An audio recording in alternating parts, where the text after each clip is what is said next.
ਡਸਕਾ ਸ਼ਹਿਰ 'ਚ 1947 ਤੋਂ ਪਹਿਲੇ ਇੱਕ ਐਸਾ ਸਿੱਖ ਖਾਨਦਾਨ ਸੀ ਜਿਨ੍ਹਾਂ ਨੇ ਸਿਵਲ ਹਸਪਤਾਲ ਵਾਸਤੇ 14 ਕਿੱਲੇ ਜ਼ਮੀਨ ਦਿੱਤੀ। ਡਸਕਾ ਸ਼ਹਿਰ 'ਚ ਕੁੜੀਆਂ ਦਾ ਹਾਈ ਸਕੂਲ ਬਣਵਾਇਆ, ਮੁੰਡਿਆਂ ਦਾ ਹਾਈ ਸਕੂਲ ਬਣਵਾਇਆ, ਛੋਟਾ ਹਸਪਤਾਲ ਬਣਵਾਇਆ, ਜਾਨਵਰਾਂ ਦਾ ਹਸਪਤਾਲ ਬਣਵਾਇਆ, ਕਮੇਟੀ ਘਰ, ਲਾਰੀ ਅੱਡੇ ਔਰ ਦੂਸਰੀਆਂ ਕਈ ਇਮਾਰਤਾਂ ਵਾਸਤੇ ਜਗ੍ਹਾ ਦਿੱਤੀ ਔਰ ਤਾਮੀਰਾਤ ਕਰਵਾਈਆਂ। ਉਹਨਾਂ ਬਜ਼ੁਰਗਾਂ ਦਾ ਨਾਮ ਸੀ ਰਈਸੇ ਡਸਕਾ ਸਰਦਾਰ ਸਾਹਿਬ ਸਰਦਾਰ ਅਮਰ ਸਿੰਘ ਸਾਹੀ ਜ਼ੈਲਦਾਰ। ਤੇ ਉਹਨਾਂ ਦੇ ਪੜਪੋਤੇ ਆਏ ਨੇ ਕੈਨੇਡਾ ਤੋਂ ਆਪਣੇ ਪੜਦਾਦਾ ਦੀਆਂ ਯਾਦਗਾਰ ਚੀਜ਼ਾਂ ਵੇਖਣ ਇਸ ਵੇਲੇ ਡਸਕਾ। ਤੇ ਅੱਜ ਅਸੀਂ ਉਹਨਾਂ ਨਾਲ ਮੁਲਾਕਾਤ ਕਰਨ ਜਾ ਰਹੇ ਹਾਂ। ਉਹ ਇਸ ਵੇਲੇ ਠਹਿਰੇ ਨੇ ਚੌਧਰੀ ਮੁਨੱਵਰ ਨਸਰੁੱਲਾ ਖਾਨ ਸਾਹੀ ਸਾਹਿਬ ਦੇ ਡੇਰੇ ਤੇ, ਜਿਹੜੇ ਕਿ ਬੇਟੇ ਸਨ ਚੌਧਰੀ ਸ਼ਕਰੁੱਲਾ ਖਾਨ ਸਾਹੀ ਸਾਹਿਬ ਰਈਸੇ ਡਸਕਾ। ਤੇ ਚਲੋ ਡਸਕੇ ਜਾ ਕੇ ਗੱਲ ਕਰਨੇ ਆ ਸਰਦਾਰ ਨਿਰਭੈਪਾਲ ਸਿੰਘ, ਜਿਹੜੇ ਕਿ ਪੜਪੋਤੇ ਨੇ ਸਰਦਾਰ ਅਮਰ ਸਿੰਘ ਸਾਹਿਬ ਦੇ। ਬਹੁਤ ਜ਼ਬਰਦਸਤ ਵੀਡੀਓ, ਇਸ ਲਈ ਵੀਡੀਓ ਦੇ ਨਾਲ ਜੁੜੇ ਰਹਿਣਾ ਔਰ ਇਹਨੂੰ ਸ਼ੇਅਰ ਜ਼ਰੂਰ ਕਰਨਾ ਤਾਂ ਕਿ ਇੱਕ ਐਸੇ ਸਿੱਖ ਖਾਨਦਾਨ ਨੂੰ ਖਰਾਜੇ ਤਹਿਸੀਨ ਪੇਸ਼ ਕੀਤਾ ਜਾਏ ਜਿਨ੍ਹਾਂ ਨੇ ਡਸਕੇ ਵਾਸਤੇ ਬਹੁਤ ਕੁਝ ਕੀਤਾ, ਲੇਕਿਨ ਅੱਜ ਉਹਨਾਂ ਦੀਆਂ ਖਿਦਮਾਤ ਨੂੰ ਡਸਕੇ ਵਿੱਚ ਸ਼ਾਇਦ ਬਹੁਤ ਘੱਟ ਲੋਕ ਜਾਣਦੇ ਹੋਣਗੇ। ਅਸੀਂ ਤੁਹਾਨੂੰ ਸਾਰੀ ਤਫਸੀਲ ਅੱਜ ਦੱਸਦੇ ਹਾਂ। ਇਸ ਵੀਡੀਓ ਵਾਸਤੇ ਖਸੂਸੀ ਤਾਵਨ ਹੈ ਜਨਾਬ ਬਾਬਰ ਨਸਰੁੱਲਾ ਖਾਨ ਸਾਹੀ ਸਾਹਿਬ ਔਰ ਉਹਨਾਂ ਦੇ ਭਾਈ ਮੁਹੰਮਦ ਨਸਰੁੱਲਾ ਖਾਨ ਸਾਹੀ ਸਾਹਿਬ ਦਾ। ਨੇ ਉਹਨਾਂ ਸਾਰੇ ਡਸਕੇ ਨੂੰ ਸਾਡਾ ਨਵਾਂ ਸਿਵਲ ਹਸਪੀਟਲ ਡਸਕਾ ਹੈ ਵਿੱਚ 14 ਏਕੜ ਰਕਬੇ ਉੱਤੇ ਮੁਹੀਤ ਹੈ ਔਰ ਸਾਡੇ ਡਿਸਟ੍ਰਿਕਟ ਸਿਆਲਕੋਟ ਦਾ ਬੈਸਟ ਹਸਪੀਟਲ ਹੈ। ਉਹ ਸਰਦਾਰ ਸਾਹਿਬ ਨੇ ਡੋਨੇਟ ਕੀਤਾ ਸੀ, ਇਹਨਾਂ ਦੇ ਪੜਦਾਦਾ ਜੀ ਨੇ। ਇਹਨਾਂ ਦੇ ਪੜਦਾਦਾ ਜੀ। ਅੱਛਾ, ਜਿਹੜਾ ਤੁਸੀਂ ਹਸਪਤਾਲ ਗਏ ਹੋ ਉੱਥੇ ਕੋਈ ਦੇਖਿਆ ਕਿ ਬਜ਼ੁਰਗਾਂ ਆਪਣੀ ਦੀ ਨਿਸ਼ਾਨੀ ਕੋਈ ਲੱਭੀ ਹੈ? ਹਾਂਜੀ, ਉੱਥੇ ਉਹਨਾਂ ਨੇ ਜਦੋਂ ਇਨੋਗ੍ਰੇਸ਼ਨ ਕੀਤੀ ਸੀਗੀ ਹਸਪੀਟਲ ਦੀ 1941 ਦੇ ਵਿੱਚ, ਤਾਂ ਉਦੋਂ ਉਹਨਾਂ ਨੇ ਉੱਥੇ ਇੱਕ ਡੋਨੇਟ ਕੀਤਾ, ਆਪਣਾ ਇੱਕ ਪੱਥਰ ਲਗਾਇਆ ਸੀਗਾ ਜਿਹਨੂੰ ਆਪਾਂ ਨੰਬਰ ਹਾਂਜੀ ਨੀਂਹ ਪੱਥਰ ਹੋਏਗਾ ਉੱਥੇ ਉਦੋਂ ਉਸ ਟਾਈਮ 'ਤੇ ਜਿਹੜਾ ਲੱਗਾ ਹੋਇਆ ਸੀਗਾ। ਅੱਜ ਵੀ ਉੱਦਾਂ ਦਾ ਉੱਤੇ ਉਦੋਂ ਫਿਰ ਮੇਰੇ ਜਿਹੜੇ ਸੀਗੇ ਪੜਦਾਦਾ ਜੀ ਉਹ ਇੱਥੇ ਆਏ ਚਾਚਾ ਜੀ ਦੇ ਘਰ ਡੇਰੇ 'ਤੇ, ਹੈ ਨਾ। ਇੱਥੇ ਗੱਲਬਾਤ ਕੀਤੀ ਕਿ ਮੇਰਾ ਉੱਥੇ ਪੁੱਤਰ ਹੈਗਾ, ਵੱਡਾ ਪੁੱਤਰ ਮੇਰਾ ਉੱਥੇ ਫਸ ਗਿਆ, ਉਹਨੂੰ ਕਢਾਓ ਉੱਥੋਂ ਜਾ ਕੇ, ਹੈ ਨਾ। ਫਿਰ ਇਹਨਾਂ ਦੇ ਇੱਥੋਂ ਦਾਦਾ ਜੀ ਸ਼ਕਰੁੱਲਾ ਖਾਨ ਚੌਧਰੀ ਸ਼ਕਰੁੱਲਾ ਖਾਨ ਸਾਹੀ ਸਾਹਿਬ ਉਹ ਉੱਥੇ ਗਏ ਆਪਣੀ ਗੱਡੀ 'ਤੇ, ਤਾਂ ਉਹਨਾਂ ਨੂੰ ਉੱਥੋਂ ਬਚਾ ਕੇ ਲੈ ਕੇ ਆਏ ਤੇ ਫਿਰ ਉੱਧਰ ਨੂੰ ਘੱਲਿਆ ਇੰਡੀਆ ਵੱਲ ਨੂੰ। ਜੀ ਦੋਸਤੋ, ਸਾਡੇ ਕੋਲ ਇਸ ਵੇਲੇ ਪ੍ਰਾਹੁਣੇ ਆਏ ਨੇ ਜਨਾਬ, ਇੰਡੀਆ ਕਹੀਏ ਜਾਂ ਕੈਨੇਡਾ ਕਹੀਏ, ਕਿਉਂਕਿ ਇਹਨਾਂ ਦਾ ਤਾਲਕ ਡਸਕੇ ਨਾਲ ਵੀ ਹੈ, ਇੰਡੀਆ ਨਾਲ ਵੀ ਹੈ ਤੇ ਕੈਨੇਡਾ ਨਾਲ ਵੀ ਹੈ। ਤੇ ਜਨਾਬ ਅਸੀਂ ਮਹਿਮਾਨਾਂ ਦੀ ਜ਼ੁਬਾਨੀ ਹੀ ਥੋੜ੍ਹਾ ਜਿਹਾ ਡਿਟੇਲ ਤਾਰਫ ਕਰ ਲੈਂਦੇ ਹਾਂ। ਭਾਜੀ ਤੁਹਾਡਾ ਨਾਂ ਕੀ ਹੈ? ਮੇਰਾ ਨਾਮ ਹੈ ਜੀ ਨਿਰਭੈਪਾਲ ਸਿੰਘ ਸਾਹੀ। ਤੇ ਤੁਹਾਡੇ ਆਪਣਾ ਜਿਹੜੇ ਫੋਰ ਫਾਦਰਸ ਨੇ? ਹਾਂਜੀ, ਫੋਰ ਫਾਦਰ ਜਿਹੜੇ ਮੇਰੇ ਪੜਦਾਦਾ ਜੀ ਜਿਹੜੇ ਡਸਕੇ ਤੋਂ ਗਏ ਨੇ ਉਹ ਹੈਗੇ ਸਰਦਾਰ ਅਮਰ ਸਿੰਘ ਸਾਹੀ ਸਾਹਿਬ ਜੀ। ਤੇ ਜਿਹੜੇ ਉਹਨਾਂ ਦੇ ਜਿਹੜੇ ਡੈਡੀ ਸੀਗੇ ਉਹ ਹੈਗੇ ਸਰਦਾਰ ਬਹਾਦਰ ਸਰਦਾਰ ਲੱਖਾ ਸਿੰਘ ਜੀ।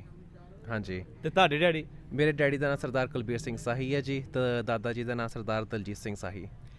ਇਹ ਤਾਂ ਜਨਾਬ ਹੋ ਗਿਆ ਸਾਡੇ ਜਿਹੜੇ ਇਸ ਵੇਲੇ ਬਹੁਤ ਹੀ ਹਰ ਦਿਲ ਅਜ਼ੀਜ਼ ਮਹਿਮਾਨ ਆਏ ਨੇ ਇੰਡੀਆ ਤੋਂ ਆਪਣੇ ਬਜ਼ੁਰਗਾਂ ਦੀ ਉਹ ਧਰਤੀ ਵੇਖਣ ਜਿੱਥੇ ਇਹਨਾਂ ਦੀਆਂ ਲਾਤਾਦਾਦ ਖਿਦਮਾਤ ਨੇ। ਉਹ ਖਿਦਮਾਤ ਕੀ ਨੇ ਉਹਦੇ ਨਾਲ ਅਸੀਂ ਇਹਨਾਂ ਕੋਈ ਪੁੱਛਾਂਗੇ, ਲੇਕਿਨ ਸਾਡੇ ਨਾਲ ਜੀ ਇੱਕ ਬਹੁਤ ਹੀ ਡਸਕੇ ਤੇ ਨਾਮੀ ਗ੍ਰਾਮੀ ਘਰਾਣੇ ਦੇ ਚਸ਼ਮੋ ਚਿਰਾਗ ਜਨਾਬ ਮੁਹੰਮਦ ਨਸਰੁੱਲਾ ਸਾਹੀ ਸਾਹਿਬ ਬੈਠੇ ਨੇ, ਉਹਨਾਂ ਨੂੰ ਪੁੱਛਣਾ। ਅਸਲਾਮ ਵਾਲੇਕੁਮ ਜੀ। ਮਿਹਰਬਾਨੀ ਜਨਾਬ, ਬਹੁਤ ਤੁਹਾਡੀ ਤਾਮਤ ਦਾ ਸ਼ੁਕਰੀਆ, ਬਹੁਤ ਤੁਹਾਡੀ ਮਿਹਰਬਾਨੀ। ਤੁਸੀਂ ਪਹਿਲੇ ਨੰਬਰ 'ਤੇ ਇਹ ਦੱਸੋ ਕਿ ਸਾਡੇ ਜਿਹੜੇ ਆਪਣਾ ਮਹਿਮਾਨ ਆਏ ਨੇ ਚੜ੍ਹਦੇ ਪੰਜਾਬ ਤੋਂ, ਠੀਕ ਹੈ ਨਾ, ਇਹਨਾਂ ਦਾ ਤੁਹਾਡਾ ਤਾਲੁਕ ਕੀ ਹੈ?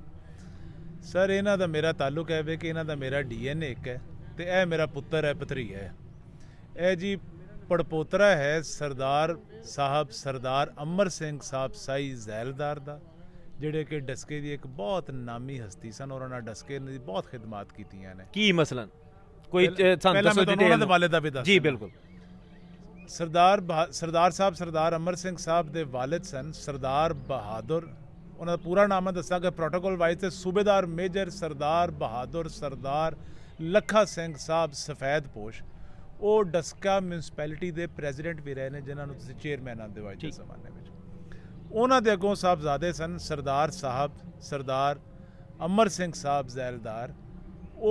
ਉਹਨਾਂ ਦੀ ਬਹੁਤ ਜ਼ਿਆਦਾ ਖਿਦਮਾਤ ਨੇ। ਉਹਨਾਂ ਸਾਰੇ ਡਸਕੇ ਨੂੰ ਸਾਡਾ ਨਵਾਂ ਸਿਵਲ ਹਸਪੀਟਲ ਡਸਕਾ ਹੈ ਵਿੱਚ 14 ਏਕੜ ਰਕਬੇ ਉੱਤੇ ਮੁਹੀਤ ਹੈ ਔਰ ਸਾਡੇ ਡਿਸਟ੍ਰਿਕਟ ਸਿਆਲਕੋਟ ਦਾ ਬੈਸਟ ਹਸਪੀਟਲ ਹੈ। ਉਹ ਸਰਦਾਰ ਸਾਹਿਬ ਨੇ ਡੋਨੇਟ ਕੀਤਾ ਸੀ, ਇਹਨਾਂ ਦੇ ਪੜਦਾਦਾ ਜੀ ਨੇ। ਇਹਨਾਂ ਦੇ ਪੜਦਾਦਾ ਜੀ। ਜਿਹੜਾ ਸਾਡੇ ਡਸਕੇ ਬੱਚੀਆਂ ਦਾ ਗਵਰਨਮੈਂਟ ਗਰਲਸ ਮਾਡਲ ਸਕੂਲ ਹੈ ਉਹ ਵੀ ਸਰਦਾਰ ਅਮਰ ਸਿੰਘ ਸਾਹਿਬ ਨੇ ਡੋਨੇਟ ਕੀਤਾ ਸੀ। ਜਿਹੜਾ ਸਾਡੇ ਡਸਕੇ ਬੱਚਿਆਂ ਦਾ ਗਵਰਨਮੈਂਟ ਹਾਈ ਸਕੂਲ ਹੈ, ਜਿਹੜਾ ਪਹਿਲਾਂ ਨਾਰਮਲ ਸਕੂਲ ਕਹਿਲਾਉਂਦਾ ਸੀ, ਇਹ ਵੀ ਸਰਦਾਰ ਸਾਹਿਬ ਨੇ ਡੋਨੇਟ ਕੀਤਾ ਸੀ। ਡਸਕੇ ਦਾ ਜਿਹੜਾ ਵੈਟਨਰੀ ਹਸਪੀਟਲ ਹੈ ਉਹ ਵੀ ਸਰਦਾਰ ਸਾਹਿਬ ਨੇ ਡੋਨੇਟ ਕੀਤਾ ਸੀ। ਔਰ ਮਜ਼ੇ ਦੀ ਗੱਲ ਹੈ ਕਿ ਸਿਵਲ ਹਸਪੀਟਲ ਡਸਕਾ ਜਦੋਂ ਇੱਕ ਪਹਿਲਾਂ ਪੁਰਾਣਾ ਡੋਨੇਟ ਕੀਤਾ ਔਰ ਦੀ ਬਿਲਡਿੰਗ ਬਣਾ ਕੇ ਦਿੱਤੀ, ਉਹ ਛੋਟਾ ਹੋ ਗਿਆ, ਫਿਰ ਉਹਨਾਂ ਨਵੀਂ ਜਗ੍ਹਾ ਦਿੱਤੀ। ਜਿਹੜਾ ਡਸਕੇ ਦਾ ਪੁਰਾਣਾ ਕਮੇਟੀ ਘਰ ਸੀ ਉਹ ਸਰਦਾਰ ਸਾਹਿਬ ਸਰਦਾਰ ਅਮਰ ਸਿੰਘ ਸਾਹਿਬ ਦੇ ਜਿਹੜੇ ਵਾਲਿਦ ਸਨ ਸਰਦਾਰ ਬਹਾਦਰ ਸਰਦਾਰ ਲੱਖਾ ਸਿੰਘ ਸਾਹਿਬ, ਉਹਨਾਂ ਜਗ੍ਹਾ ਵੀ ਦਿੱਤੀ ਔਰ ਬਿਲਡਿੰਗ ਬਣਾ ਕੇ ਵੀ ਦਿੱਤੀ। ਕਹਾਂ ਤੱਕ ਸੁਣੋਗੇ, ਕਹਾਂ ਤੱਕ ਸੁਣਾਏ, ਕਿਹੜੀ ਸ਼ੈ ਆਖੋਗੇ ਤੇ ਕਿਹੜੀ ਦੋਸਤੋ ਮੈਂ ਇੰਟਰਵਿਊ ਦੇ ਅੱਗੇ ਚੱਲਣਾ, ਲੇਕਿਨ ਤੁਹਾਨੂੰ ਇੱਕ ਚੀਜ਼ ਸਿਰ ਦੱਸ ਦੇਣਾ, ਅਸੀਂ ਇਸੇ ਮੁਆਸ਼ਰੇ 'ਚ ਰਹਿ ਰਹੇ ਹਾਂ। ਕਿੰਨਾ ਔਖਾ ਹੁੰਦਾ ਹੈ ਆਪਣਾ ਘਰ ਦੇ ਅੱਗੋਂ ਅਸੀਂ ਕੋਸ਼ਿਸ਼ ਕਰਨੇ ਆ ਕਿ ਜਦੋਂ ਮਕਾਨ ਛੱਤੀਏ ਨਾ ਤੇ ਜਿਹੜੀਆਂ ਪੌੜੀਆਂ ਨਾ ਉਹ ਵੀ ਅਸੀਂ ਗਲੀ 'ਚ ਰੱਖ ਦਿੰਦੇ ਆ, ਗਲੀ ਤੰਗ ਕਰ ਲੈਂਦੇ ਆ, ਆਪਣੀ ਜਗ੍ਹਾ ਨੂੰ ਅਸੀਂ ਤੰਗ ਨਹੀਂ ਕਰਦੇ ਕਿ ਯਾਰ ਸਾਡਾ ਘਰ ਛੋਟਾ ਨਾ ਪੈ ਜੇ। ਤੇ ਉਹ ਵੀ ਲੋਕ ਸਨ ਜਿਨ੍ਹਾਂ ਨੇ ਕਿੱਲਿਆਂ ਦੇ ਕਿੱਲੇ ਦੇ ਛੜਿਆ ਕਿ ਬਣਾਓ ਯਾਰ ਲੋਕਾਂ ਲਈ। ਅੱਛਾ ਹੈਰੀ ਭਾਈ ਇਹ ਦੱਸੋ ਕਿ ਤੁਸੀਂ ਜਦੋਂ ਇਹ ਮੁਹੰਮਦ ਭਾਈ ਨੇ ਵੀ ਕੁਝ ਚੀਜ਼ਾਂ ਦੱਸੀਆਂ ਨੇ, ਆਫ ਕੋਰਸ ਤੁਹਾਨੂੰ ਆਲਰੇਡੀ ਇਹਨਾਂ ਦਾ ਪਤਾ ਹੈ, ਤੁਹਾਡਾ ਤਾਂ ਖਾਨਦਾਨੀ ਇਹ ਹੈਗਾ, ਤੇ ਡਸਕੇ ਤੁਸੀਂ ਆਏ ਹੋ, ਪਹਿਲਾਂ ਸਭ ਤੋਂ ਇਹ ਦੱਸੋ ਕਿ ਕਿਆ ਉਹ ਚੀਜ਼ਾਂ ਕੁਝ ਤੁਸੀਂ ਵਿਜ਼ਿਟ ਕੀਤੀਆਂ ਨੇ ਜਿਹੜੇ ਤੁਹਾਡੇ ਫੋਰ ਫਾਦਰਸ ਨੇ ਦੇਸ਼ਣੀਆਂ ਜਨਾਬ ਡਸਕਾ ਦੀ ਬਾਬ ਨੂੰ? ਹਾਂਜੀ ਹਾਂਜੀ, ਮੈਂ ਉਹ ਸਾਰੀ ਜਗ੍ਹਾ ਤੇ ਗਿਆ। ਸਭ ਤੋਂ ਪਹਿਲਾਂ ਆਪਾਂ ਗਏ ਆ ਸਿਵਲ ਹਸਪੀਟਲ ਜਿਹੜਾ ਡਸਕਾ ਆ, ਉੱਥੇ ਆਪਾਂ ਗਏ ਆ। ਉੱਥੇ ਬਹੁਤ ਉਹਨਾਂ ਨੇ ਵਾਰਮ ਵੈਲਕਮ ਕੀਤਾ ਸਾਡਾ। ਆਪਾਂ ਉੱਥੇ ਗਏ ਆ। ਅੱਜ ਆਪਾਂ ਹੋ ਕੇ ਆਏ ਆ ਜਿਹੜਾ ਗਰਲ ਸਕੂਲ ਹੈਗਾ ਆ ਮੈਟ੍ਰਿਕ ਤੱਕ ਜਿਹੜਾ ਹੈਗਾ ਆ, ਉੱਥੇ ਗਏ ਆ। ਉੱਥੇ ਉਹਨਾਂ ਨੇ ਸਾਰਾ ਆਪਣਾ ਸਕੂਲ ਦਿਖਾਇਆ, each and every classroom, staff room, ਸਾਰਾ ਕੁਛ ਆ, ਵੈਲ ਮੇਨਟੇਨਡ ਆ, ਸਾਫ ਸਫਾਈ ਆ, ਡਿਸਪਲਿਨਡ ਆ, ਉਹ ਆਪਾਂ ਦੇਖਣ ਗਏ ਆ।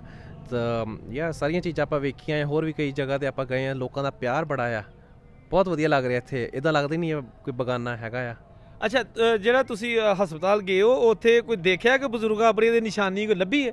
ਹਾਂਜੀ ਹਾਂਜੀ, ਉੱਥੇ ਉਹਨਾਂ ਨੇ ਜਦੋਂ ਇਨੋਗ੍ਰੇਸ਼ਨ ਕੀਤੀ ਸੀਗੀ ਹਸਪੀਟਲ ਦੀ 1941 ਦੇ ਵਿੱਚ, ਤਾਂ ਉਦੋਂ ਉਹਨਾਂ ਨੇ ਉੱਥੇ ਆਪਣਾ ਇੱਕ ਪੱਥਰ ਲਗਾਇਆ ਸੀਗਾ ਜਿਹਨੂੰ ਆਪਾਂ ਨੰਬਰ ਹਾਂਜੀ ਨੀਂਹ ਪੱਥਰ ਹੋਏਗਾ ਉੱਥੇ। ਉਦੋਂ ਉਸ ਟਾਈਮ 'ਤੇ ਜਿਹੜਾ ਲੱਗਾ ਹੋਇਆ ਸੀਗਾ, ਅੱਜ ਵੀ ਉੱਦਾਂ ਦਾ ਉੱਦਾਂ ਹੀ ਉੱਥੇ ਲੱਗਾ ਹੋਇਆ। ਬੇਸ਼ੱਕ ਉਹਦੇ ਵਿੱਚ ਇੱਕ ਕਰੈਕ ਆ ਗਿਆ ਆ, ਪਰ ਉਹ ਉੱਦਾਂ ਦਾ ਉੱਦਾਂ ਹੀ ਆ। ਉੱਥੇ ਉੱਦਾਂ ਦਾ ਉਹਨਾਂ ਦਾ ਨਾਮ ਵੀ ਉਸ 'ਤੇ ਲਿਖਿਆ ਹੋਇਆ ਆ। ਹਾਂਜੀ, that was the one thing ਹੈ ਨਾ ਜਿਹੜੀ ਆਪਾਂ ਵੇਖੀ ਸੀਗੀ। ਹਰੀ ਭਾਈ ਇਹ ਦੱਸੋ ਕਿ ਤੁਸੀਂ ਜਦੋਂ 1947 ਵੇਲੇ ਇੱਥੋਂ ਤੁਹਾਡੀ ਯਾਨੀ ਕਿ ਫੈਮਿਲੀ ਹਾਂਜੀ ਉਹ ਇੱਥੋਂ ਮਾਈਗ੍ਰੇਟ ਕਰਕੇ ਗਏ, ਆਫ ਕੋਰਸ ਉਹ ਜ਼ਿੰਦਗੀ ਦਾ ਸਭ ਤੋਂ ਤਲਖ ਇੱਕ ਤਜਰਬਾ ਸੀ ਜਾਂ ਇੱਕ ਤਲਖ ਰਿਐਲਿਟੀ ਸੀ, ਹੋ ਗਈ।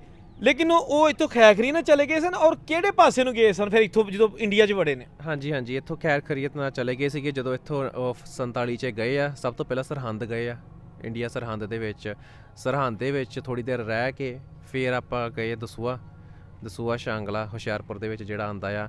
ਸਾਰੇ ਖੈਰ ਖਰੀਅਤ ਨਾਲ ਚੱਲ ਗਏ ਸੀਗੇ। ਸਿਰਫ ਮੇਰੇ ਡੈਡੀ ਦੇ ਪਾਪਾ ਦੇ ਜਿਹੜੇ ਤਾਇਆ ਜੀ ਸੀਗੇ, ਉਹ ਇੱਥੇ ਥੋੜ੍ਹਾ ਜਿਹਾ ਫਸ ਗਏ ਸੀਗੇ ਵਜ਼ੀਰਾਬਾਦ ਦੇ ਵਿੱਚ, ਜਿੱਥੇ ਸਿਚੁਏਸ਼ਨ ਕਾਫੀ ਵਰਸਟ ਹੋ ਰਹੀ ਸੀ ਉਸ ਟਾਈਮ ਦੇ ਵਿੱਚ, ਹੈ ਨਾ। ਤੇ ਫਿਰ ਹਮਲੇ ਹੋ ਰਹੇ ਸਨ ਜੱਥਿਆਂ ਦੇ, ਹਾਂਜੀ ਹਾਂਜੀ, ਜੱਥਿਆਂ 'ਤੇ ਹਮਲੇ ਹੁੰਦੇ ਪਏ ਸੀਗੇ। ਤੇ ਉਦੋਂ ਫਿਰ ਮੇਰੇ ਜਿਹੜੇ ਸੀਗੇ ਪੜਦਾਦਾ ਜੀ, ਉਹ ਇੱਥੇ ਆਏ ਚਾਚਾ ਜੀ ਦੇ ਘਰ ਡੇਰੇ 'ਤੇ, ਹੈ ਨਾ। ਇੱਥੇ ਗੱਲਬਾਤ ਕੀਤੀ ਕਿ ਮੇਰਾ ਉੱਥੇ ਪੁੱਤਰ ਹੈਗਾ, ਵੱਡਾ ਪੁੱਤਰ ਮੇਰਾ ਉੱਥੇ ਫਸ ਗਿਆ, ਉਹਨੂੰ ਕਢਾਓ ਉੱਥੋਂ ਜਾ ਕੇ, ਹੈ ਨਾ।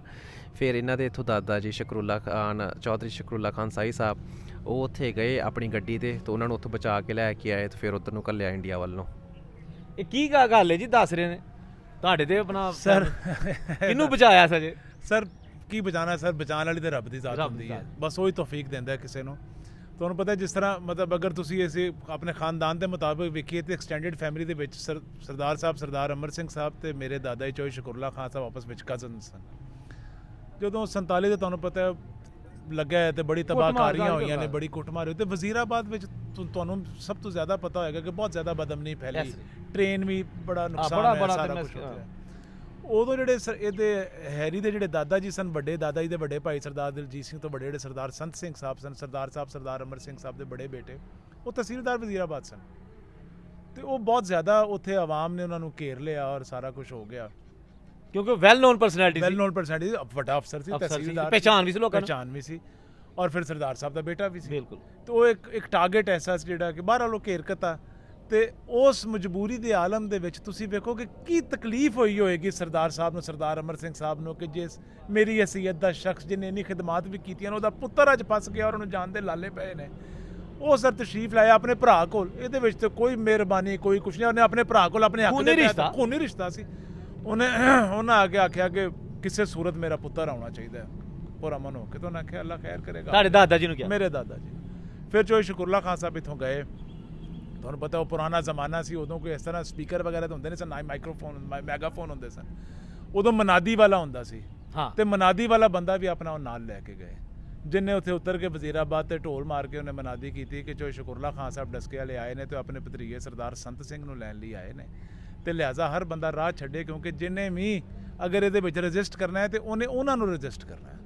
ਹਾਂ ਤੇ ਫਿਰ ਉਹ ਰੱਬ ਸੋਹਣੇ ਦੀ ਮਿਹਰਬਾਨੀ ਸੀ, ਉਹਨਾਂ ਦੀ ਦਿੱਤੀ ਹੋਈ ਤੌਫੀਕ, ਰੱਬ ਦੀ ਦਿੱਤੀ ਤੌਫੀਕ ਦੇ ਨਾਲ ਉਹ ਬਾਹਿਫਾਜ਼ਤ ਉਹਨਾਂ ਨੂੰ ਲੈ ਕੇ ਆਏ ਤੇ ਦੈਨ ਉਹ ਅੱਗੇ ਫਿਰ ਮਾਈਗ੍ਰੇਟ ਕਰਕੇ ਚਲੇ ਗਏ ਹਿੰਦੁਸਤਾਨ। ਇਹ ਇੱਕ ਵਾਕਿਆ ਸੀ ਜਿਹਦੇ ਨਾਲ ਜਿਹੜੀ ਹੈ ਤੁਹਾਨੂੰ ਦੱਸਣਾ ਚਾਹ ਰਿਹਾ ਹੈ ਉਹ ਦੱਸ ਰਿਹਾ। ਇਹ ਬੜਾ ਬੜੀ ਖੁਸ਼ੀ ਇਸ ਲਈ ਹੁੰਦੀ ਹੈ ਕਿ ਦੇਖੋ ਜੀ ਉਹ ਨਵੀਂ ਪੰਜਵੀਂ ਚੌਥੀ ਪੀੜ੍ਹੀ ਹੈਗੀ ਹੈ ਬਜ਼ੁਰਗਾਂ ਦੀ, ਲੇਕਿਨ ਇਹਨਾਂ ਨੂੰ ਇਹਨਾਂ ਚੀਜ਼ਾਂ ਦਾ ਪਤਾ ਹੈਗਾ। ਅੱਛਾ ਤੁਸੀਂ ਜਿਹੜੇ ਆਪਣੇ ਆਫ ਕੋਰਸ ਜਿਹੜੇ ਤੁਹਾਡੇ ਪੜਦਾਦਾ ਜੀ ਸਨ ਸਰਦਾਰ ਸਾਹਿਬ ਸਰਦਾਰ ਅਮਰ ਸਿੰਘ ਸਾਈ ਸਾਹਿਬ, ਉਹਨਾਂ ਤੇ ਆਫ ਕੋਰਸ ਨਹੀਂ ਦੇਖਿਆ। ਪਾਰਟੀਸ਼ਨ ਤੋਂ ਬਾਅਦ ਕਿੰਨੀ ਦੇਰ ਤੱਕ ਉਹ ਜ਼ਿੰਦਾ ਰਹੇ? ਜਿੱਥੋਂ ਤੱਕ ਮੈਨੂੰ ਦੱਸਿਆ ਗਿਆ ਆ ਆਈ ਥਿੰਕ ਉਹ 1953 ਚ ਜਾਂ 1954 ਦੇ ਵਿੱਚ ਉਹਨਾਂ ਦੀ ਡੈਥ ਹੋ ਗਈ ਸੀਗੀ 5-6 ਸਾਲ ਬਾਅਦ ਤਕਰੀਬਨ ਰਫਲੀ। ਹਾਂਜੀ ਹਾਂਜੀ ਹਾਂਜੀ। ਤੇ ਉਸ ਤੋਂ ਬਾਅਦ ਤੁਸੀਂ ਆਪਣੇ ਦਾਦਾ ਜੀ ਨੂੰ ਦੇਖਿਆ? ਹਾਂਜੀ ਹਾਂਜੀ, ਉਹ ਤਾਂ ਪੂਰਾ ਯਾਦ, ਕੱਲੀ ਕੱਲੀ ਗੱਲ। ਉਹ ਪਿਛਲੇ ਸਾਲ ਹੀ ਉਹਨਾਂ ਦੀ ਡੈਥ ਹੋਈ, ਉਹਨਾਂ ਨੂੰ ਸਾਰਾ ਕੁਝ ਯਾਦ ਆ ਮੈਨੂੰ ਤਾਂ। ਅੱਛਾ ਹਾਂਜੀ।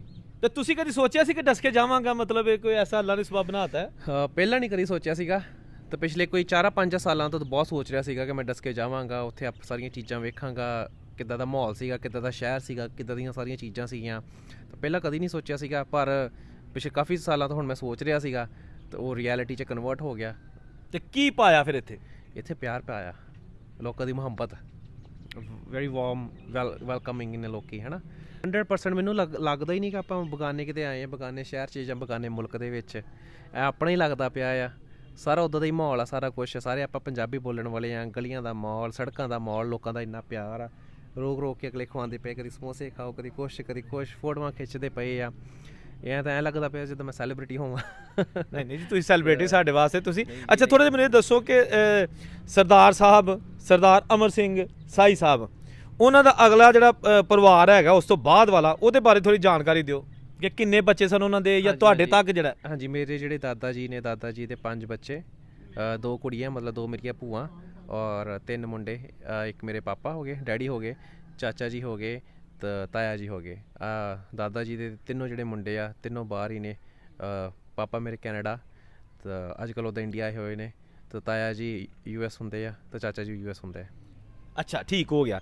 ਤੇ ਤੁਹਾਡੀ ਜਿਹੜੀਆਂ ਨਾ ਇਹ ਜਿਹੜੀ ਸਾਡੀ ਆਪਣਾ ਸਾਈ ਫੈਮਿਲੀ ਹੈ, ਡਸਕੇ ਵਾਲੇ ਜਿਹੜੇ ਨੇ, ਹਾਂਜੀ, ਇਹਨਾਂ ਦੇ ਨਾਲ ਆਪਣਾ ਬਾਬਰ ਨਸਰੁੱਲਾ ਸਾਹਿਬ, ਮੁਹੰਮਦ ਨਸਰੁੱਲਾ ਸਾਹਿਬ ਸਾਈ, ਹਾਂਜੀ, ਇਹਨਾਂ ਨਾਲ ਰਾਬਤਾ ਤੁਹਾਡਾ ਕਿਦੋਂ ਹੋਇਆ? ਕਿਉਂਕਿ 47 ਨੂੰ ਤੇ ਫਿਰ ਜਦੋਂ ਕੰਟੈਕਟ ਖਤਮ ਹੋ ਗਏ, ਕੋਈ ਕਿੱਥੇ ਗਿਆ ਪਤਾ ਨਹੀਂ, ਕੋਈ ਜ਼ਿੰਦਾ ਪਹੁੰਚਿਆ ਨਹੀਂ ਪਹੁੰਚਿਆ, ਹਾਂਜੀ ਹਾਂਜੀ, ਕਿਸ ਤਰ੍ਹਾਂ ਫਿਰ ਰਾਬਤਾ ਹੋਣਾ ਸ਼ੁਰੂ ਹੋਇਆ? ਇਹਨਾਂ ਦੇ ਨਾਲ ਸਭ ਤੋਂ ਪਹਿਲਾਂ ਰਾਬਤਾ 2020 ਦੇ ਵਿੱਚ ਹੋਇਆ, ਇੰਟਰਨੈਟ ਦੇ ਥਰੂ। ਕੋਈ ਵੀਡੀਓ ਵਗੈਰਾ ਲੱਗੀ ਸੀਗੀ ਇੱਥੇ, ਤਾਂ ਇਹਨਾਂ ਦਾ ਰਾਬਤਾ ਮੇਰੀ ਅੰਮੀ ਦੇ ਨਾਲ ਹੋਇਆ। ਤਾਂ ਉੱਥੋਂ ਫਿਰ ਗੱਲਾਂ ਬਾਤਾਂ ਤੁਰੀਆਂ, ਫਿਰ ਬਾਬਰ ਚਾਚਾ ਜੀ ਨਾਲ ਅੰਮੀ ਨੇ ਗੱਲਬਾਤ ਕੀਤੀ। ਉਦੋਂ ਮੈਂ ਕੈਨੇਡਾ ਹੀ ਹੁੰਦਾ ਸੀਗਾ, ਤਾਂ ਉੱਥੇ ਫਿਰ ਮੈਂ ਉਹਨਾਂ ਨਾਲ ਜਾ ਕੇ ਮਿਲਿਆ, ਉੱਥੋਂ ਫਿਰ ਜ਼ਿਆਦਾ ਪਿਆਰ ਪੈ ਗਿਆ ਸਾਡਾ ਆਪਸ 'ਚ। ਅੱਛਾ ਬਾਬਰ ਸਾਹਿਬ ਨਾਲ ਕੈਨੇਡਾ 'ਚ ਮੁਲਾਕਾਤ ਹੁੰਦੀਆਂ ਰਹੀਆਂ ਨੇ? ਹਾਂਜੀ ਹਾਂਜੀ, ਬਹੁਤ ਜ਼ਿਆਦਾ। ਅੱਛਾ ਮੈਨੂੰ ਇਹ ਦੱਸੋ ਕਿ ਇਹ ਫੈਮਿਲੀ ਜਿਹੜੀ ਤੁਹਾਡੀ ਹੈ, ਇਹ ਮੁਸਲਮਾਨ ਹੋ ਗਈ 47 ਤੋਂ ਪਹਿਲੇ ਹੀ? ਹਾਂਜੀ ਹਾਂਜੀ, ਪਹਿਲੇ ਹੀ ਹੋ ਗਏ, ਯਾਨੀ ਕਿ ਇਹਨਾਂ ਦੀ ਕੋਈ 5ਵੀਂ ਪੀੜ੍ਹੀ ਤੇ ਜਾ ਕੇ। ਇਹਦੇ ਬਾਰੇ ਤੁਹਾਨੂੰ ਕੀ ਪਤਾ ਹੈਗਾ ਕਿ ਕਿੱਥੋਂ ਜਾ ਕੇ ਜਿਹੜਾ ਨਾ ਹੈ ਤੇ ਤੁਹਾਡੇ ਬਲੱਡ ਰਿਲੇਟਿਵ ਹੀ ਨੇ? ਹਾਂਜੀ ਹਾਂਜੀ, ਇਹ ਕੋਈ 5-6 ਪੀੜ੍ਹੀਆਂ ਪਹਿਲਾਂ ਕਨਵਰਟ ਹੋ ਗਏ ਸੀਗੇ ਪਿੱਛੋਂ।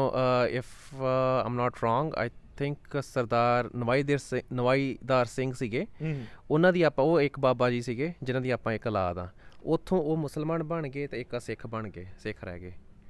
ਅੱਛਾ ਇਹਦਾ ਮੈਂ ਤੁਹਾਨੂੰ ਦਿਲਚਸਪ ਹੈ ਇਨਫੋਰਮੇਸ਼ਨ ਮਾਰੀ, ਮੈਂ ਅਸੀਂ ਤੁਹਾਨੂੰ ਟੈਸਟ ਕਰ ਰਿਹਾ। ਹਾਂਜੀ ਹਾਂਜੀ, ਸਰਦਾਰ ਅਮਰ ਸਿੰਘ ਜੀ, ਸਰਦਾਰ ਲੱਖਾ ਸਿੰਘ ਜੀ, ਸਰਦਾਰ ਰਣਜੀਤ ਸਿੰਘ ਜੀ। ਸਰਦਾਰ ਰਣਜੀਤ ਸਿੰਘ ਤੋਂ ਪਿੱਛੇ ਤੁਸੀਂ 4 ਪੀੜ੍ਹੀਆਂ ਹੋਰ ਤੁਰ ਜਾਓ, ਤਾਂ ਉਹ ਆਪਾਂ ਇੱਕ ਸੀਗੇ। ਮੁਹੰਮਦ ਭਾਈ ਤੁਸੀਂ ਜ਼ਰਾ ਇਹਨੂੰ ਥੋੜਾ ਜਿਹਾ ਐਕਸਪਲੇਨ ਕਰ ਦਿਓ ਕਿ ਜਦੋਂ ਤੁਹਾਡੇ ਵੱਡੇ ਪਾਕਿਸਤਾਨ ਦੇ ਹਲੇ ਬਣਨ ਦਾ ਕੋਈ ਪਤਾ ਹੀ ਨਹੀਂ ਸੀ ਹੈਗਾ, ਨਾ ਇੰਡੀਆ ਦਾ ਕੋਈ ਸੈਪਰੇਸ਼ਨ ਦਾ ਕੋਈ ਹੋਇਆ ਸੀ, ਮੁਸਲਮਾਨ ਹੋ ਗਏ ਤੇ ਕੋਈ ਹੁਕਮ ਨਹੀਂ ਬੰਦ ਹੋਇਆ, ਕੋਈ ਸਟਰਗਲਸ ਆਈਆਂ? ਬੜੀ ਸਖਤੀ ਹੋਈ ਸਰ, ਬੜੀ ਸਖਤੀ ਹੋਈ। ਉਦੋਂ ਭੰਗੀਆਂ ਦਾ ਦੌਰ ਸੀ ਤੇ ਬੜਾ ਸਖਤ ਦੌਰ ਸੀ। ਔਰ ਜਿਹੜਾ ਸਾਡੇ ਬਾਬਾ ਜੀ ਉਦੋਂ ਜਿਹੜੇ ਸਰਦਾਰ ਨਵਾਈਦਾਰ ਸਿੰਘ ਸਨ, ਉਹ ਜਦੋਂ ਕਨਵਰਟ ਹੋਏ ਤੇ ਚੌਧਰੀ ਨਵਾਈਦਾਰ ਖਾਂ ਹੋਏ, ਤੇ ਉਦੋਂ ਬਾਅਦ ਫਿਰ ਬਹੁਤ ਜ਼ਿਆਦਾ ਸਖਤੀਆਂ ਹੋਈਆਂ। ਸਾਡੀ ਜਾਇਦਾਦ ਕਨਫਿਸਕੇਟ ਹੋਈ, ਬੜਾ ਕੁਝ ਸਾਨੂੰ ਰਗੜਾ ਲੱਗਿਆ ਗਿਆ, ਕੈਦੋਬੰਦੀ ਸਹੂਲਤਾਂ ਵੀ ਅਸਾਂ ਹਾਸਲ ਕੀਤੀਆਂ ਸਾਰੀ। ਬਲਕਿ ਜਿਹੜੇ ਮੇਰੇ ਬਜ਼ੁਰਗਾਂ ਦੇ ਸਾਰੇ ਜਿਹੜੇ ਦੋਸਤ ਸਨ, ਜਿਸ ਤਰ੍ਹਾਂ ਬਡਾਲੇ ਵਾਲੇ ਸਰਦਾਰ, ਸਿਰਾਂ ਵਾਲੇ ਸਰਦਾਰ, ਸਾਨੂੰ ਤੇ ਕਈਆਂ ਨੇ ਇਹ ਕਿਹਾ ਕਿ ਇਹ ਕੀ ਕਰ ਬੈਠੇ ਹੋ, ਇਹ ਕੀ ਕਰ ਬੈਠੇ ਹੋ, ਸਰਦਾਰਾਂ ਦਾ ਰੂਜ ਤੇ ਤੁਸੀਂ ਮੁਸਲਮਾਨ ਬਣ ਗਏ। ਉਦੋਂ ਹੋ ਗਏ ਤੇ ਬਹਰਹਾਲ ਉੱਥੋਂ ਫਿਰ ਅੱਗੋਂ ਤੁਹਾਨੂੰ ਪਤਾ ਫਿਰ ਜਦੋਂ ਇਹ ਸਿੱਖ ਰਹੀ ਸਾਡੀ ਇੱਕ ਸ਼ਾਖ ਤੇ ਇੱਕ ਮੁਸਲਮਾਨ ਹੋ ਗਈ, ਤੇ ਫਿਰ ਉੱਥੋਂ ਫਿਰ ਰਿਸ਼ਤੇ ਆਪਸ ਵਿੱਚ ਤੇ ਨਾ ਹੋਏ ਫਿਰ ਇਹਦਾ, ਲੇਕਿਨ ਉਹ ਤਾਲੁਕ, ਉਹ ਮੁਹੱਬਤ, ਉਹ ਜੁਦਾ ਨਹੀਂ ਹੋ ਸਕੀ। ਅੱਜ 2024 ਲਾ ਲਓ ਜਾਂ 2023 ਲਾ ਲਓ, ਰੀਸੈਂਟ ਵੈਰੀ ਨੈਕਸਟ ਜਿਹੜੀ ਲੇਟੈਸਟ ਜਿਹੜੀ ਦੌਰ ਜਾ ਰਿਹਾ, ਕੋਈ ਆਪਸ ਦੇ ਵਿੱਚ ਸ਼ਾਦੀਆਂ ਤੇ ਨਹੀਂ ਹੋਈਆਂ ਲੇਕਿਨ ਸ਼ਾਦੀਆਂ ਇਕੱਠੇ ਸੈਲੀਬ੍ਰੇਟ ਕਰਨ ਦਾ ਮੌਕਾ ਆਇਆ ਹੈ ਜਾਂ ਤੁਸੀਂ ਬਾਬਰ ਭਾਈ ਤੁਸੀਂ ਕੋਈ ਐਸਾ ਹੈ ਕਿ ਆਪਣੀਆਂ ਸ਼ਾਦੀਆਂ 'ਚ ਦਾਵਤਨਾਮੇ ਆਉਂਦੇ ਨੇ ਜਾਂ ਜਾਂਦੇ ਹੋ? ਸਰ ਮੈਂ ਇਹਨਾਂ ਦੀ ਤੇ ਕਿਸੇ ਸ਼ਾਦੀ ਵਿੱਚ ਨਹੀਂ ਜਾ ਸਕਿਆ। ਮੈਂ 2007 ਵਿੱਚ ਇੰਡੀਆ ਗਿਆ ਸਾਂ ਤੇ ਉੱਥੇ ਇੱਕ ਮੈਂ ਆਪਣੇ ਕਿਸੇ ਦੋਸਤ ਮਿਹਰਬਾਨ ਦੀ ਸ਼ਾਦੀ ਤੇ ਗਿਆ ਸਾਂ ਵੈਸੇ, ਮਤਲਬ ਮੈਂ ਲੇਕਿਨ ਆਪਣੇ ਜਿਹੜੇ ਮੇਰੇ ਖੂਨੀ ਰਿਸ਼ਤੇਦਾਰ ਨੇ ਇਹਨਾਂ ਦੀ ਮੈਂ ਸ਼ਾਦੀ ਤੇ ਕਿਤੇ ਨਹੀਂ ਜਾ ਸਕਿਆ। ਉਂਝ ਹੈ ਖੁਆਇਸ਼? ਜ਼ਰੂਰ ਜਾਵਾਂਗਾ, ਇਹਦੀ ਕਰਾਂਗੇ ਤੇ ਜਾਵਾਂਗੇ। ਵਾਹ ਜੀ ਵਾਹ। ਕਿਉਂ ਜੀ ਬੁਲਾਓਗੇ? ਹਾਂਜੀ ਹਾਂਜੀ, ਬਾਬਰ ਚਾਚਾ ਜੀ ਮੇਰੀ ਭੈਣ ਦੇ ਵਿਆਹ ਤੇ ਆਏ ਸੀਗੇ ਅਮਰੀਕਾ USA ਦੇ ਵਿੱਚ। ਹਾਂ ਵਾਹ ਜੀ ਵਾਹ, ਉਹ ਮੈਂ ਦੇਖੀ ਸੀ ਕਲਿੱਪ ਉਹਨਾਂ ਦਾ। ਹਾਂਜੀ ਹਾਂਜੀ, ਤੇ ਤੁਸੀਂ ਹੁਣ ਸਾਨੂੰ ਸੱਦੋਗੇ ਕਿ ਨਹੀਂ ਆਪਣਾ ਮੁਹੰਮਦ ਭਾਈ ਨੂੰ ਇੱਥੋਂ ਪਾ ਕੇ ਸਾਨੂੰ? ਆਫ ਕੋਰਸ ਇਹ ਕੋਈ ਸਵਾਲ ਹੈ ਹੀ ਨਹੀਂਗਾ, 100%। ਲੁੱਡੀ ਛੁੱਡੀ ਭੰਗੜਾ ਹਾਂਜੀ ਹਾਂਜੀ ਤੇ ਹਾਂਜੀ, ਕਰਨੀ ਤੇ ਕੈਨੇਡਾ 'ਚ ਹੀ ਹੈ ਨਾ? ਹਾਂ ਦੇਖੋ ਮੇਬੀ ਇੰਡੀਆ 'ਚ ਵੀ ਹੋ ਸਕਦੀ ਆ, ਇੰਡੀਆ 'ਚ ਵੀ ਕੈਨੇਡਾ 'ਚ ਵੀ ਦੇਖਦੇ ਆ। ਅੱਛਾ ਸਹੀ ਹੋ ਗਿਆ। ਤੇ ਮੈਨੂੰ ਇਹ ਦੱਸੋ ਕਿ ਤੁਸੀਂ ਨੈਕਸਟ ਵੀਕ ਪਲਾਨ ਹੈ ਪਾਕਿਸਤਾਨ ਹੁਣ ਆਉਣ ਜਾਣ ਦਾ ਰਾਹ ਤੇ ਖੁੱਲ ਗਿਆ, ਝਾਕਾ ਵੀ ਖੁੱਲ ਗਿਆ? ਹਾਂਜੀ ਹਾਂਜੀ, ਮੇਰਾ ਪਲਾਨ ਹੈ ਘੱਟੋ ਘੱਟ 2 ਸਾਲਾਂ 'ਚ ਇੱਕ ਵਾਰ ਤਾਂ ਆਇਆ ਹੀ ਕਰਨਾ ਆ, ਲਾਈਕ ਆਫਟਰ ਐਵਰੀ 2 ਇਅਰਸ ਇੱਕ ਵਾਰ ਤਾਂ ਪਾਕਿਸਤਾਨ ਆਣਾ ਹੀ ਆਣਾ ਆ ਜ਼ਰੂਰ। ਤੇ ਜੇ ਭਰਜਾਈ ਕੱਲ ਨੂੰ ਆ ਗਈ ਉਹਨੇ ਆਖਿਆ ਮੈਂ ਕਿਤੇ ਜਾਣਾ ਤੂੰ ਜਾਣਾ ਤੇ ਜਾ, ਲਿਆਓਗੇ ਭਰਜਾਈ ਨੂੰ ਵੀ? 100% ਆਏਗੀ? 100%, ਹਾਂਜੀ ਪੱਕਾ। ਅੱਛਾ ਲੋ ਜੀ ਵੇਖ ਲਿਓ ਫਿਰ ਤੁਸੀਂ ਜਿਹੜਾ ਉਹਨੂੰ ਸਾਡੀ ਨਵੀਂ ਨਸਲ ਨੂੰ ਲਿਆਉਣਾ ਕਰਨਾ ਤੁਸੀਂ ਹਾਂਜੀ ਹਾਂਜੀ ਹਾਂਜੀ 100% ਜੀ, ਕੋਈ ਚੱਕਰ ਹੀ ਨਹੀਂਗਾ। ਠੀਕ ਹੋ ਗਿਆ। ਹਾਂਜੀ। ਅੱਛਾ ਦੋਸਤੋ ਇਸ ਵੇਲੇ ਜਿਹੜੇ ਅਸੀਂ ਬੈਠੇ ਆ ਨਾ ਡਸਕਾ, ਇਹ ਜਨਾਬ ਉਹ ਬਹੁਤ ਖੂਬਸੂਰਤ ਇੱਕ ਘਰ ਹੈ ਛੱਤ ਤੇ ਪੁਰਾਣਾ, ਜਿਹੜਾ ਕਿ ਸਾਡੇ ਪੁਰਾਣੇ ਬਜ਼ੁਰਗ ਸਾਈ ਖਾਨਦਾਨ ਅੱਜ ਵੀ ਇਹਨਾਂ ਦਾ ਡਸਕੇ 'ਚ ਆ ਕੇ ਤੁਸੀਂ ਕਿਤੋਂ ਪੁੱਛ ਲਓ ਕਿ ਚੌਰੀ ਸ਼ੁਕਰੁੱਲਾ ਸਾਈ ਦੀ ਹਵੇਲੀ ਜਾਣਾ, ਈਵਨ ਕਿ ਤੁਸੀਂ ਉਹਨਾਂ ਦੀ ਨਵੀਂ ਨਸਲ ਨੂੰ ਵੀ ਲੋਕੀ ਜਾਣਦੇ ਨੇ ਕਿ ਜੀ ਮੁਹੰਮਦ ਸਾਈ ਸਾਹਿਬ ਜਿਹੜੇ ਨੇ ਉਹਨਾਂ ਦੇ ਘਰ ਜਾਣਾ ਤੇ ਤੁਹਾਨੂੰ ਪੂਰੇ ਡਸਕੇ ਦੇ 4 ਚਫੇਰੇ ਜਿਹੜਾ ਨਾ ਲੋਕੀ ਜਾਂ ਤੇ ਘਰ ਆ ਕੇ ਛੱਡ ਜਾਣਗੇ ਤੇ ਜਾਂ ਫਿਰ ਤੁਹਾਨੂੰ ਰਾਹ ਐਸਾ ਦੱਸਣਗੇ ਕਿ ਮੇਨ ਦੇ ਉੱਤੇ ਇਹ ਕਿੱਥੇ ਹੈਗਾ ਭਲਾ ਘਰ, ਮੇਨ ਕੋਈ ਰੋਡ ਲੱਗਦਾ ਹੈ? ਇਹ ਵਡਾਲਾ ਰੋਡ ਹੈ ਜੀ, ਪੁਰਾਣਾ ਵਡਾਲਾ ਰੋਡ ਹੈ, ਹਾਂ। ਉਹਦੇ ਉੱਤੇ ਸਾਡਾ ਘਰ ਹੈ ਜੀ। ਬਿਲਕੁਲ ਉਹੀ ਜਿਹੜਾ ਖਾਨਦਾਨੀ ਜੀ ਉਹ ਹੀ ਘਰ ਹੈ ਜੀ। ਤੁਸੀਂ ਜਿਹੜਾ ਆਖਿਆ ਕਿ ਲੋਕੀ ਦੱਸਣ ਕਿ ਸਾਨੂੰ ਅਸੀਂ ਡਸਕੇ ਦੇ ਲੋਕਾਂ ਦਾ ਅਹਿਸਾਨ ਦੇ ਹੀ ਨਹੀਂ ਸਕਦੇ ਜਿੰਨੀ ਸਾਡੇ ਤੇ ਮਿਹਰਬਾਨੀ ਔਰ ਮੁਹੱਬਤ ਦਾ ਸਲੂਕ ਕਰਦੇ। ਇਹ ਤੁਹਾਡਾ ਵੱਡਾ ਪਨ ਹੈ? ਨਹੀਂ ਸਰ, ਇਹ ਯਕੀਨਨ ਸੱਚਾਈ ਹੈ, ਕੋਈ ਵੱਡਾਪਨ ਨਹੀਂ। ਅਸੀਂ ਇਸ ਕਾਬਿਲ ਨਹੀਂ, ਫਿਰ ਵੀ ਪਤਾ ਨਹੀਂ ਲੋਕ ਸਾਡੇ ਨਾਲ ਕਿਉਂ ਇੰਨੀ ਮੁਹੱਬਤ ਕਰਦੇ ਨੇ, ਸਾਡੀ ਕੁਤਾਹੀਆਂ ਨੂੰ ਵੀ ਉਹਦੇ ਤੋਂ ਵੀ ਦਰਗੁਜ਼ਰ ਕਰਦੇ ਨੇ, ਸਰਫੇ ਨਜ਼ਰ ਕਰਦੇ ਨੇ। ਬਹੁਤ ਹੀ ਮਿਹਰਬਾਨੀ ਹੈ ਲੋਕਾਂ ਦੀ, ਅਸੀਂ ਇਹਨਾਂ ਦਾ ਅਹਿਸਾਨ ਨਹੀਂ ਦੇ ਸਕਦੇ। ਹੈਰੀ ਭਾਈ ਹਾਂਜੀ। ਹੁਣ ਥੋੜਾ ਆਖਰ ਤੇ ਦੱਸੋ ਕਿ ਤੁਹਾਡਾ ਪੈਗਾਮ ਕੀ ਹੈਗਾ ਡਸਕਾ ਦੇ ਲੋਕਾਂ ਲਈ ਜਾਂ ਓਵਰਆਲ ਜੋ ਕਮਿਊਨਿਟੀ ਸਬ ਕੰਟੀਨੈਂਟ ਦੀ ਹੈਗੀ ਹੈ? ਵੇਖੋ ਜੀ ਆਪਾਂ subcontinent community and even Daska ਦੇ ਵਿੱਚ ਵੀ ਸਾਰਿਆਂ ਨੂੰ ਪੀਸ ਹਾਰਮਨੀ ਦੇ ਨਾਲ ਰਹਿਣਾ ਚਾਹੀਦਾ ਆ, ਤਰੱਕੀ ਵੱਲ ਫੋਕਸ ਕਰਨਾ ਚਾਹੀਦਾ ਆ, ਡਿਵੈਲਪਮੈਂਟ ਵਾਲੇ ਪਾਸੇ ਫੋਕਸ ਕਰਨਾ ਚਾਹੀਦਾ ਆ, ਸਾਰੇ ਮਜ਼ਹਬ ਦੇ ਲੋਕਾਂ ਨੂੰ ਹਨਾ ਇਕੱਠੇ ਰਹਿਣਾ ਚਾਹੀਦਾ, ਜਿੰਨੇ ਵੀ ਆਪਾਂ ਹੈਗੇ ਆ ਸਾਰਿਆਂ ਨੂੰ ਇਕੱਠੇ ਰਹਿ ਕੇ ਡਿਵੈਲਪਮੈਂਟ, ਹੈਲਥ ਕੇਅਰ, ਐਜੂਕੇਸ਼ਨ ਆਹ ਚੀਜ਼ਾਂ ਉੱਤੇ ਫੋਕਸ ਕਰਨਾ ਚਾਹੀਦਾ। ਜਿੱਦਾਂ ਡਸਕੇ ਦੇ ਵਿੱਚ ਹੀ ਹੈਲਥ ਕੇਅਰ ਤਾਂ ਜ਼ਬਰਦਸਤ ਆ, ਆਈ ਮੀਨ ਜਿਹੜਾ ਹਸਪੀਟਲ ਆ ਉਹਦੀ ਟੇਕ ਕੇਅਰ ਬੜੀ ਵਧੀਆ, ਸਾਫ ਸਫਾਈ ਉੱਥੇ ਬੜੀ। ਤੁਸੀਂ ਕੈਨੇਡਾ 'ਚ ਰਹੇ ਹੋ ਤੇ ਕੋਈ ਹੈ ਕੋਈ ਥੋੜਾ ਬਹੁਤਾ ਕੈਨੇਡਾ ਦੇ ਲੈਵਲ ਤੇ ਨਹੀਂ ਹੋਣਾ ਲੇਕਿਨ ਕੋਈ ਤੁਸੀਂ ਸੈਟੀਸਫਾਈ ਹੋ? ਬਹੁਤ ਵਧੀਆ ਹੈ, ਬਹੁਤ ਜਿਹੜਾ ਤੁਹਾਡੇ ਜਿਹੜਾ ਬਜ਼ੁਰਗਾਂ ਨੇ ਪੌਦਾ ਲਾਇਆ? ਹਾਂਜੀ ਹਾਂਜੀ, ਸਰਕਾਰੀ ਹਸਪੀਟਲ ਤਾਂ ਬਹੁਤ ਜ਼ਬਰਦਸਤ। ਨਹੀਂ ਤਾਂ ਟਿਪੀਕਲੀ ਅਗਰ ਵੇਖਿਆ ਜਾਵੇ ਸਰਕਾਰੀ ਹਸਪਤਾਲਾਂ ਦੇ ਵਿੱਚੋਂ ਕੋਈ ਡਿਫਰੈਂਟ ਤਰ੍ਹਾਂ ਦੀ ਇੱਕ ਸਮੈਲ ਆਉਂਦੀ ਦਵਾਈਆਂ ਦੀ ਆਉਂਦੀ ਹੁੰਦੀ, ਤੁਸੀਂ ਸਰਕਾਰੀ ਹਸਪਤਾਲ ਦੇ ਕੋਰੀਡੋਰ 'ਚ 1 ਮਿੰਟ ਤੋਂ ਵੱਧ ਖਲੋ ਨਹੀਂ ਸਕਦੇ, ਦੈਨ ਤੁਹਾਨੂੰ ਆਪਣਾ ਮੂੰਹ ਕਵਰ ਕਰਨਾ ਪੈਂਦਾ। ਇੱਥੇ ਉਧਰ ਕੋਈ ਚੱਕਰ ਹੀ ਨਹੀਂਗਾ, ਕੋਈ ਸਰਕਾਰੀ ਹਸਪੀਟਲ ਦੇ ਵਿੱਚੋਂ ਸਮੈਲ ਨਹੀਂ ਆਉਂਦੀ, ਕੋਈ ਗੰਦਗੀ ਨਹੀਂਗੀ। ਇੱਥੇ ਫ੍ਰੀ ਡਾਇਲਿਸਿਸ ਹੋ ਰਹੇ, ਫ੍ਰੀ ਲੋਕਾਂ ਦੇ ਇਲਾਜ ਹੁੰਦੇ ਪਏ ਨੇ। ਇੱਥੇ ਸਕੂਲ ਦੇ ਵਿੱਚ ਇੰਨੀ ਸਾਫ਼ ਸਫਾਈ ਹੈਗੀ ਆ, ਕੋਈ ਕਾਗਜ਼ ਨਹੀਂ ਦਿਖ ਰਿਹਾ, ਬੱਚੇ ਸ਼ੋਰ ਨਹੀਂ ਮਚਾ ਰਹੇ, ਬਹੁਤ ਵਧੀਆ ਵੈਲ ਮੇਨਟੇਨਡ। ਆਹੀ ਇੱਕ ਪ੍ਰੋਗਰੈਸਿਵ ਸੋਚ ਰੱਖਣੀ ਚਾਹੀਦੀ ਆ future generations of Daska as well, ਕਿ ਡਿਵੈਲਪਮੈਂਟ 'ਤੇ ਵੀ ਫੋਕਸ ਰੱਖੋ, ਆਪਣਾ ਜੋ ਤੁਹਾਡਾ ਹੈਗਾ ਉਹ ਵੀ ਕਰਦੇ ਰਹੋ, and then we collectively come together and work towards the development of the Daska, of the country, of the subcontinent. Exactly. ਦੋਸਤੋ ਬੜਾ ਅੱਛਾ ਉਹਨਾਂ ਗੁਫ਼ਤਗੂ ਕਹੀ, ਉਹਨਾਂ ਕਹਿ ਦਿਆ ਛੋਟੀਆਂ ਛੋਟੀਆਂ ਗੱਲਾਂ ਜਿਹੜੀਆਂ ਨੇ ਹੁਣ ਭੁੱਲ ਜਾਓ, ਜਿਹੜੀਆਂ ਮਤਲਬ ਅੱਜ ਵੀ ਜਿਹੜੇ ਕੁਝ ਲੋਕ ਨੇ ਜਿਹੜੇ ਜ਼ਿਆਦਾ ਸ਼ਿੱਦਤ ਪਸੰਦ ਨੇ। ਡਿਵੈਲਪਮੈਂਟ ਜਿਸ ਤਰ੍ਹਾਂ ਕਿ ਇਹਨਾਂ ਦੇ ਬਜ਼ੁਰਗਾਂ ਨੇ ਪੌਦੇ ਲਾਏ, ਅੱਜ ਵੀ ਤੁਸੀਂ ਦੇਖ ਲਓ ਕਿ 77 ਸਾਲ ਪਹਿਲਾਂ ਵੀ ਇਹੀ ਸੋਚ ਸੀ ਕਿ ਐਜੂਕੇਸ਼ਨ ਐਂਡ ਹੈਲਥ। ਅੱਜ ਵੀ ਹਕੂਮਤਾਂ ਖਾ ਪਾਕਿਸਤਾਨ ਇੰਡੀਆ ਜਾਂ ਉਹ ਪੂਰੀ ਦੁਨੀਆ ਹੈ, ਐਜੂਕੇਸ਼ਨ ਹੈਲਥ ਇਹਦੇ ਉੱਤੇ ਕੋਈ ਕੰਪਰੋਮਾਈਜ਼ ਨਹੀਂ। ਔਰ ਦੇਖੋ ਇਹ ਅੱਜ ਦੀ ਇਹ ਸਾਡੀ ਸਟੱਡੀ ਹੈ ਜਾਂ ਅੱਜ ਦਾ ਪ੍ਰੈਕਟੀਕਲ ਹੈਗਾ। ਉਦੋਂ ਵੀ ਬਜ਼ੁਰਗਾਂ ਨੂੰ ਪਤਾ ਸੀ, ਜਿਨ੍ਹਾਂ ਨੂੰ ਅਸੀਂ ਆਨੇ ਕਿ ਸਾਇੰਸ ਦੀ ਚੀਜ਼ ਦੀ ਤਰੱਕੀ ਨਹੀਂ ਸੀ, ਬਜ਼ੁਰਗ ਪੜ੍ਹੇ ਨਹੀਂ ਸਨ, ਲੇਕਿਨ ਅਕਲ ਸ਼ਾਉਰ ਉਦੋਂ ਜ਼ਿਆਦਾ ਸੀ। ਔਰੰਗਜ਼ੇਬ ਨੂੰ ਇਜਾਜ਼ਤ ਦਿਓ। ਅੱਲਾ ਹਾਫਿਜ਼।